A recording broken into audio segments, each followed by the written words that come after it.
சம்பவம் 1636ல நடக்குது. நார்த் அமெரிக்காவோட கனடால ஒருத்தர் ஹண்டிங் போறதுக்காண்டி மலை ஏறியிருக்காரு. அங்க மலையில எல்லாமே ஸ்னோ மட்டும் தான் இருக்கும். ஏன்னா அன்னைக்கு வின்டர் சீசன். அன்பார்ச்சுனேட்லி இவரு ஹண்ட் பண்ணிட்டு இருக்கும்போது அங்க பனிப்புயல் ரொம்பவே அதிகமாகுது.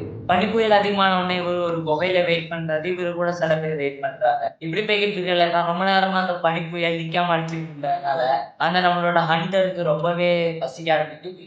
பசியோட உச்சகட்டத்துக்கே போன அவரு பக்கத்துல உள்ள ஆளுங்களையும் புடிச்சு திங்க ஆரம்பிச்சுட்டாரு. அப்ப நான் யோசிச்சு பாருங்க அவரோட பசி எந்த அளவுக்கு இருக்கும் அப்படின்னு சொல்லிட்டு. அதே மாதிரி அதே ஒரு பழக்கமா வச்சுட்டு ஹண்டிங்க்கு வர்றவங்களுக்கு, ஹைக்கிங் வர்றவங்கள எல்லாம் புடிச்சு திங்கிறதே ஒரு வேலையா வச்சுக்கிட்டாரு. அதனாலவே மனிதர்கள் அங்க கம்மியா வர ஆரம்பிச்சாங்க. இந்த காரணத்தினால ஒரு உடம்புல இருந்து அந்த எலும்போட ஒட்டிக்கிட்டே அப்படி சுத்த ஆரம்பிச்சிருக்காரு. அதுக்கடுத்து அவர் இறந்து போய் அவரோட ஆவியும் சுருங்கிட்டு இருக்கிறதாவும் சொல்றாங்க. அதுல இருந்து இவரை எல்லாருமே வெண்டிகோ அப்படின்னு கூப்பிட ஆரம்பிக்கிறாங்க. அது பார்க்க எப்படி இருக்கும்னா மானோட தலையும், ஓநாயோட வாயும், உடம்பு மனுஷன் மாதிரியும்.